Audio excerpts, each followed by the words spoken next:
Hello बच्चों, जय हिंद। स्वागत है आपका infinity the learning centre online में। आज हम लोग बात करेंगे ट्रांसपोर्टेशन इन प्लांट के। अभी तक हमने ट्रांसपोर्टेशन इन एनिमल पढ़ लिया है। आज हमको अगला टॉपिक पढ़ना है ट्रांसपोर्टेशन इन प्लांट। तो आइए स्टार्ट करते हैं। अगला टॉपिक है आपका transportation transportation in plant. Transportation in plant.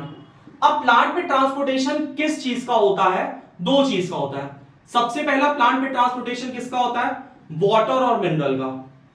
Water and mineral, water and minerals का ठीक है।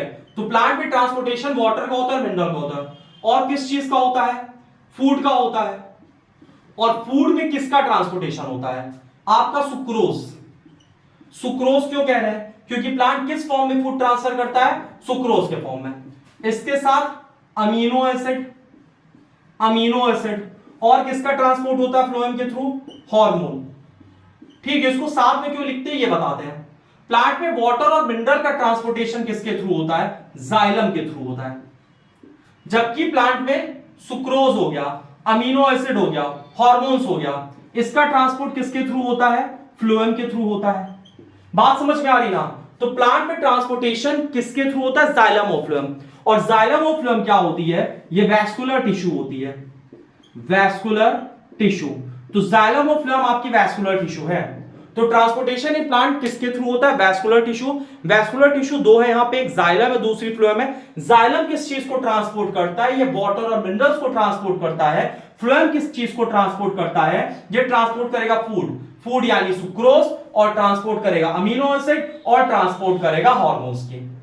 इसके बाद जाइलम में कौन ट्रांसपोर्ट करता है? वाटर। तो जाइलम के चार कंपोनेंट होते हैं, चार पार्ट होते हैं। Tracheids, vessels, xylem fibre, xylem parenchyma. लेकिन ट्रांसपोर्टेशन में दो का इंपॉर्टेंट रोल होता है। सबसे पहला रोल होता है ट्रैकीड्स और दूसरा होता है वेसल्स। ठीक है, तो ट्रैकीड्स और वेसल्स क्या करता है? यहां पे कंडक्शन करता है। किसका कंडक्शन करता है? वाटर का और मिनरल्स का। ठीक है, जबकि अगर हम फ्लोएम की बात करें तो फ्लोएम में कौन ट्रांसपोर्ट करता है? फ्लोएम के भी चार कंपोनेंट होते हैं, सीयू ट्यूब या sieve cells, companion cell, phloem fibre, phloem parenchyma. लेकिन यहां पे मेन काम कौन करेगा? Sieve tube. बात समझ में आई? तो जाइलम में कौन कर रहा है? ट्रैकीड्स और वेसल्स। और फ्लोएम में कौन कर रहा है? सीयू ट्यूब या सीयू सेल्स। इसकी सिस्टर सेल कौन सी सेल होती है? Companion cell.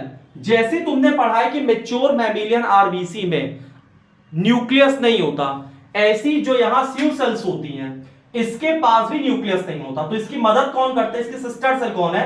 कंपेनियन सेल है। तो ये चीजें आपको समझना है। अब हम लोग थोड़ा डिटेल में पढ़ेंगे कि जो ट्रांसपोर्टेशन होता है वाटर और मिनरल्स का, वो वाटर और मिनरल्स का ट्रांसपोर्टेशन किस तरह से होता है प्लांट में। ठीक है, तो इसको नोट कर लेना। अब हम लोग पढ़ेंगे ट्रांसपोर्टेशन ऑफ वाटर और मिनरल्स थोड़ा सा डिटेल में। तो स्टार्ट करते हैं, ध्यान से देखो और किस तरह से चीजें ट्रांसफर होती हैं, इन सारी चीजों को हम लोग पढ़ेंगे। तो सबसे पहले हम पढ़ेंगे transportation of water. Transportation of water.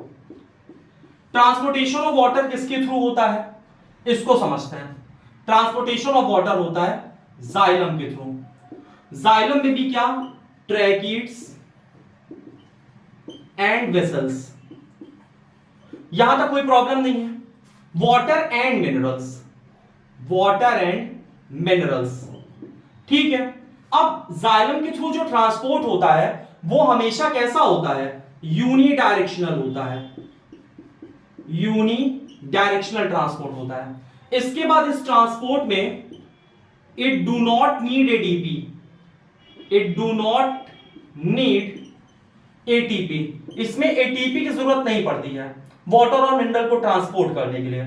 और वाटर और मिनरल के ट्रांसपोर्टेशन को हम लोग बोलते हैं एसेंट ऑफ सैप। इसके ट्रांसपोर्टेशन को क्या बोलते हैं? Ascent of SAP. तो ट्रांसपोर्टेशन जाइलम के थ्रू होता है यानी ट्रैकीड्स और वेसल्स के थ्रू होता है।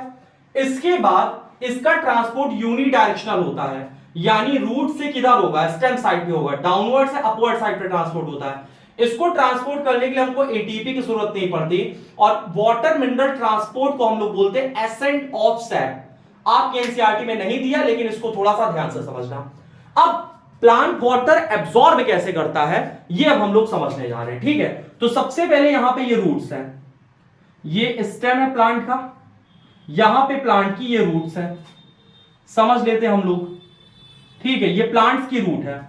अब होता क्या है, ध्यान से देखो, यहां पे सॉइल है, ये नीचे क्या है, सॉइल। अब सॉइल में कुछ आयंस है, कौन कौन से आयंस, जैसे सोडियम आयन हो गया, पोटेशियम आयन हो गया, क्लोराइड आयन हो गया, मैग्नीशियम आयन हो गया। मैग्नीशियम से एक बात याद रखना कि जो क्लोरोफिल में मेन एलिमेंट होता है वो मैग्नीशियम होता है। जैसे आपने पढ़ा था हीमोग्लोबिन का जो मेन एलिमेंट होता है क्या होता है, आयरन, वैसे क्लोरोफिल का जो मेन एलिमेंट होता है वो क्या होता है, मैग्नीशियम होता है।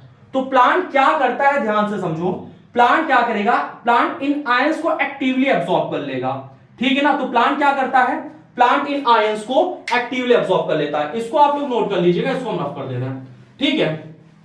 ध्यान से देखो आगे, प्लांट्स क्या करता है, प्लांट्स इन आयंस को एक्टिवली एब्सॉर्ब कर लेता है। तो plants absorb these ions actively, plants in ions को एक्टिवली एब्सॉर्ब कर लिया। तो जब आयंस को प्लांट ने यहां एक्टिवली एब्सॉर्ब कर लिया, तो यहां आयंस का कंसंट्रेशन क्या हो जाएगा, ज्यादा, और वाटर का कंसंट्रेशन कम। ध्यान से समझना। तो इससे होगा क्या, जो आयंस का कंसंट्रेशन होगा वो इंक्रीज कर जाएगा, यानी यहां आयंस ज्यादा हो जाएगा। इस वजह से जो प्लांट के अंदर वाटर का कंसंट्रेशन है, वाटर का कंसंट्रेशन कम हो जाएगा। बात समझ में आ रही कि नहीं आ रही है। ऑस्मोसिस होगा यहां पे। ऑस्मोसिस कैसे होगा, यहां पे आयंस है, तो प्लांट की रूट्स क्या करेंगी, प्लांट की रूट हेयर्स इस आयंस को एक्टिवली एब्सॉर्ब कर लेंगी। और जब आयंस यहां से यहां ज्यादा हो जाएगा, यहां आयंस ज्यादा हो जाएगा, तो यहां आयंस का कंसंट्रेशन ज्यादा और वाटर का कंसंट्रेशन कम। जबकि मिट्टी में आयंस का कंसंट्रेशन कम और वाटर का कंसंट्रेशन ज्यादा, तो वाटर कहां जाएगा, higher concentration to lower concentration. बात समझ में आई ना। तो यहां पे रूट हेयर क्या करेंगे, ध्यान से देखो, रूट्स क्या करेंगे, एब्सॉर्ब करेंगे, एब्सॉर्ब वाटर। कैसे एब्सॉर्ब करेंगे, थ्रू ऑस्मोसिस, थ्रू ऑस्मोसिस।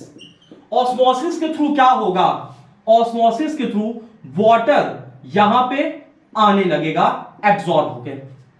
बात समझ में आई।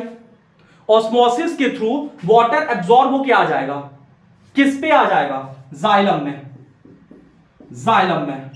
अब जाइलम कितनी अंदर होता है, जब आप ट्रांसवर्स सेक्शन कट करोगे तो आपको कुछ चीजें मिलेगी, जैसे एपिडर्मिस, कॉर्टेक्स, एंडोडर्मिस, समझ बात आई, पेरीसाइकिल, फिर जाइलम और फ्लोएम। तो जाइलम को यहां पे फिर वाटर मिल गया। अब ये प्रोसेस यहां से जो एब्जॉर्प्शन हो रहा है ये कंटिन्यू हो रहा है, यानी कि root absorb water through osmosis. और ये प्रोसेस कैसा होता है, कॉन्टिन्यूअसली, कॉन्टिन्यूअसली। इससे होता क्या है, इससे एक प्रेशर जनरेट होता है जिसको हम लोग बोलते हैं रूट प्रेशर, रूट प्रेशर। तो रूट प्रेशर से क्या होता है, रूट प्रेशर वाटर को ऊपर क्या करता है, पुश करता है। तो इससे लगातार वाटर क्या होता है, लगातार वाटर एब्सॉर्ब होता रहता है और आगे ट्रांसपोर्ट होता रहता है। बात समझ में आई ना। फिर से समझो, अभी हमने क्या पढ़ा, बहुत इंपॉर्टेंट कॉन्सेप्ट है। तुमने ये पढ़ा सॉइल में आयरन का कंसंट्रेशन बहुत ज्यादा है, और प्लांट की रूट्स ने क्या किया, आयंस को एक्टिवली एब्सॉर्ब कर लिया, और एक्टिवली एब्सॉर्ब कर लिया तो रूट के अंदर आयंस का कंसंट्रेशन बढ़ गया।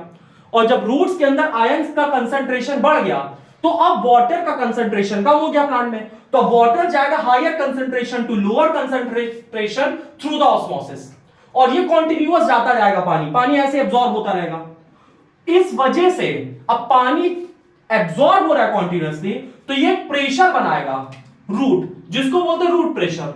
और रूट प्रेशर क्या करेगा, पानी को ऊपर पुश करेगा कि भैया पानी लेके जाओ, पानी लेके जाओ। यहां तक बात समझ आ रही नहीं, 24 घंटे चलता है रूट प्रेशर का कमाल। अब इसके बाद फिर क्या होगा, आपको पता है कि यहां पे लीफ भी है, ये प्लांट है, प्लांट में यहां पे लीफ भी है, और लीफ में स्टोमेटा भी है, और स्टोमेटा आपको पता है ओपन भी होता है, और यहां पे सन भी निकला हुआ है। तो पहला तो ट्रांसपोर्टेशन में कौन मदद कर रहा है? Root pressure. दूसरा ट्रांसपोर्टेशन में कौन मदद करेगा? दूसरा ट्रांसपोर्टेशन में मदद करेगा यहां पे सन, यानी सन की लाइट। अब सनलाइट से क्या होगा? आपने अगर कभी स्ट्रॉ से कोल्ड ड्रिंक पिया हो, तो आप एक बार कोल्ड ड्रिंक पिए तो फिर सक्शन क्रिएट हो जाता है, फिर आप उसको लगातार पीते चले जाते हो कोल्ड ड्रिंक। इसी तरह ये प्लांट क्या करता है? प्लांट की हाइट बहुत ज्यादा होती है, और रूट प्रेशर से प्लांट से जो वाटर होता है वो स्लोली ऊपर जाता है, लेकिन यहां सनलाइट क्या करेगा? सनलाइट यहां सक्शन क्रिएट कर देगा। बात समझ में आ रही ना? ये स्टोमेटा ओपन होगा, और स्टोमेटा ओपन होने की वजह से सन क्या करेगा? ऊपर पानी को पुल करेगा, जिसको हम लोग बोलते हैं ट्रांसपायरेशन पुल। ट्रांसपायरेशन पुल, और ये बहुत इंपॉर्टेंट होता है दिन के समय वाटर को ऊपर ट्रांसपोर्ट करने में। तो ट्रांसपायरेशन पुल से क्या होगा? पानी यहां से लगातार क्या होगा? और तेजी से ऊपर जाने लगेगा, और तेजी से मतलब प्लांट से, मतलब जो रूट है, रूट से स्टेम की तरफ, रूट से शूट की तरफ पानी बहुत तेजी से जाने लगेगा। बात समझ में आ रही ना? तो ट्रांसपायरेशन पुल काफी इंपॉर्टेंट रोल प्ले करता है दिन के समय में वाटर को ट्रांसपोर्ट करने में। और आपने एक चीज देखा ही है कि प्लांट का ट्रांसपोर्ट कैसा होता है? यूनिडायरेक्शनल होता है। समझ बात आई? यानी कि रूट से किधर होता है? शूट की तरफ होता है। ऐसा तो होगा नहीं कि तुम पत्ती को पानी पिला रहे हो, ले भैया पानी पी ले, पानी पी ले, फिर पानी नीचे आ रहा है। तुम कहां पे पानी डालते हो? प्लांट में डालते हो तो उसकी रूट्स में, तो रूट से पानी कहां चले जाता है? ऊपर चला जाता है। तो आप लोगों ने दो तरह से पढ़ा कि प्लांट में वाटर ट्रांसपोर्ट होता है। पहला पढ़ा रूट प्रेशर। रूट प्रेशर बहुत ज्यादा इंपॉर्टेंट होता है नाइट के टाइम पे। ये बहुत इंपॉर्टेंट लाइन, इसको समझ लेना। रूट प्रेशर कब बहुत ज्यादा इंपॉर्टेंट है? रात के समय। जबकि ट्रांसपायरेशन पुल कब इंपॉर्टेंट है? दिन के समय। यहां तक बात समझ में आ रही है? और इसके बाद एक और इंपॉर्टेंट चीज तुमको समझना है कि ट्रांसपायरेशन से क्या होता है? वाटर का लॉस होता है वेपर के फॉर्म में। समझ बात है? ट्रांसपायरेशन से क्या होता है? लॉस होता है वाटर का वेपर के फॉर्म में। और रूट प्रेशर से भी वाटर का लॉस होता है, लेकिन ड्रॉप्स के फॉर्म में। उसको बोलते हैं हम लोग गटेशन। तो अभी हम लोग दोनों चीजें समझने वाले हैं, इसको नोट कर लो। आई होप आपको ये चीजें समझ में आई होंगी। अगला टॉपिक ध्यान से समझो, इसी को थोड़ा सा और इलैबोरेट कर लेते हैं और समझाते हैं इसको, इसमें है क्या।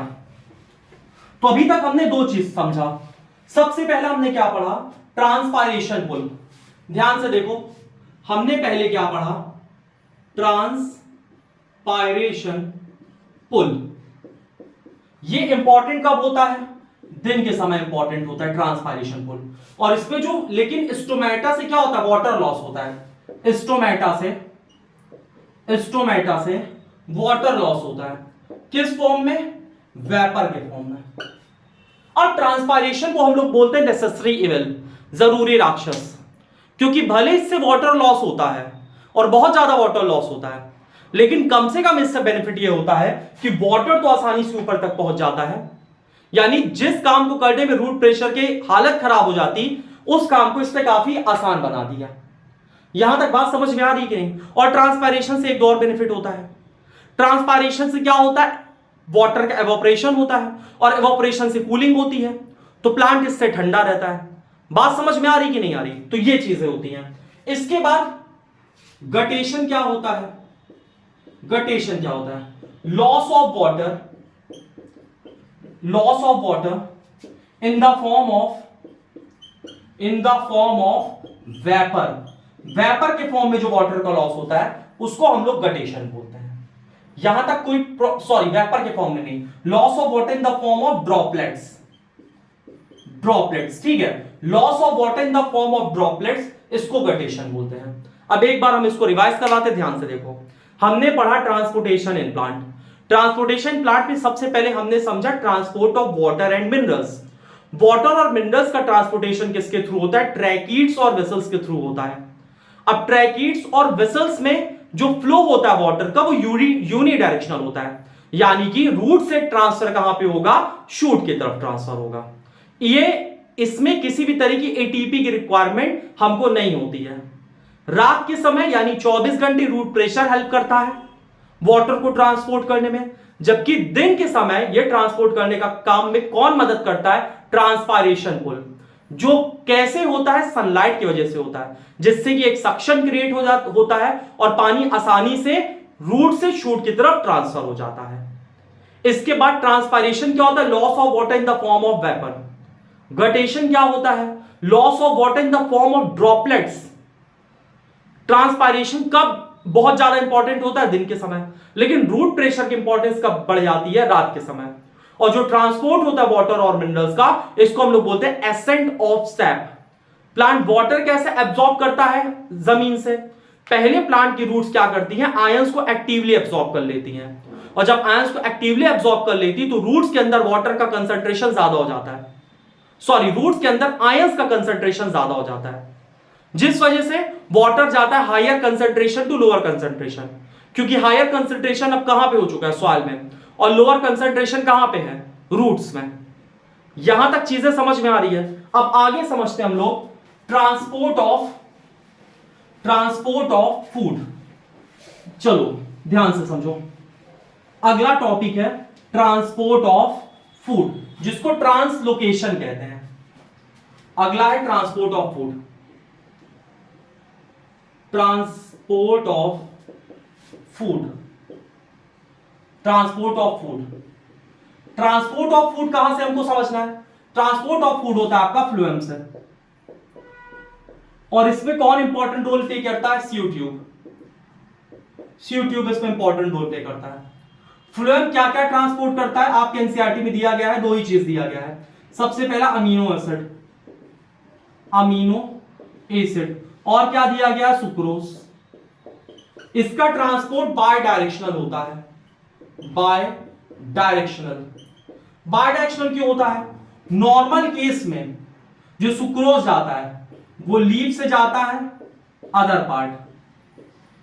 पार्ट, लेकिन स्प्रिंग सीजन में अदर पार्ट, लेकिन स्प्रिंग सीजन में ये स्टेम से या रूट से कहां जाएगा? ग्रोइंग बड की तरफ, क्योंकि उस टाइम पे पत्तियां गिर जाती हैं। यहां तक कोई प्रॉब्लम नहीं है। तो इसका फ्लो कैसा होता है? Bidirectional. और इसके बाद फूड के ट्रांसपोर्ट में क्या होता है? It need ATP. इसको ट्रांसपोर्ट करने में हमको किसकी जरूरत पड़ती है? एटीपी की। तो ट्रांसपोर्ट ऑफ फूड कैसे होता है? फ्लोएम के थ्रू होता है। इसके साथ साथ फ्लोएम में किस पार्ट से? सीयू ट्यूब से होता है। अमीनो एसिड सुक्रोज ट्रांसपोर्ट होता है। बाय डायरेक्शनल ट्रांसपोर्ट होता है, यानी कि source to sink and sinks to source. इसके बाद लीफ से अदर पार्ट में जाता है नॉर्मल कंडीशन में, लेकिन स्प्रिंग सीजन में ये कहां से कहां ट्रांसपोर्ट होता है? ये ट्रांसपोर्ट होता है स्टेम या रूट से, जो ओल्ड स्टेम और रूट है उनसे कहां ट्रांसपोर्ट होगा? ग्रोइंग बड की तरफ ट्रांसपोर्ट होगा। और इसके ट्रांसपोर्ट में एटीपी की जरूरत पड़ती है। और ट्रांसपोर्ट ऑफ फूड को हम लोग क्या बोलते हैं? ट्रांसलोकेशन। तो ट्रांसलोकेशन का क्या मतलब होता है? Transport of food. एक बार इसको फिर से रिवाइज करते हैं। प्लांट में ट्रांसपोर्ट ऑफ फूड किसके थ्रू होता है? फ्लोएम के थ्रू होता है। फ्लोएम में किसके थ्रू होता है? सीयू ट्यूब के थ्रू होता है। इसके बाद फूड ट्रांसपोर्ट किस फॉर्म में होता है? सुक्रोज के फॉर्म में, क्योंकि आपको पता है प्लांट खाना बनाता है ग्लूकोज के फॉर्म में, ट्रांसफर करता है सुक्रोज के फॉर्म में, स्टोर करता है स्टार्च के फॉर्म में। फूड का ट्रांसपोर्ट बाय डायरेक्शनल होता है। डिफरेंट सीजन में अलग अलग इसकी डायरेक्शन चेंज हो जाती है। ट्रांसपोर्ट ऑफ फूड को हम लोग बोलते हैं ट्रांसलोकेशन। फूड ट्रांसपोर्ट के लिए हमको एटीपी की रिक्वायरमेंट होती है। इसके साथ साथ में जो फूड ट्रांसपोर्टेशन होता है, फूड ट्रांसपोर्टेशन में एक और इंपॉर्टेंट चीज यहां पे होती है कि इसमें अमीनो एसिड, यानी कि सिर्फ फूड नहीं ट्रांसपोर्ट होगा, सुक्रोज नहीं ट्रांसपोर्ट होगा, इसमें ट्रांसपोर्ट अमीनो एसिड का भी होता है। आई होप आपको ट्रांसपोर्टेशन इन प्लांट बहुत प्रॉपर वे में समझ में आया होगा। क्लास करने के बाद आप एक बार एनसीईआरटी पढ़ लेना, आपको कोई प्रॉब्लम नहीं होगी। आज की क्लास इतनी करते हैं, कल हम लोग बात करेंगे स्क्रिप्टरी सिस्टम के। तब तक के लिए जय हिंद।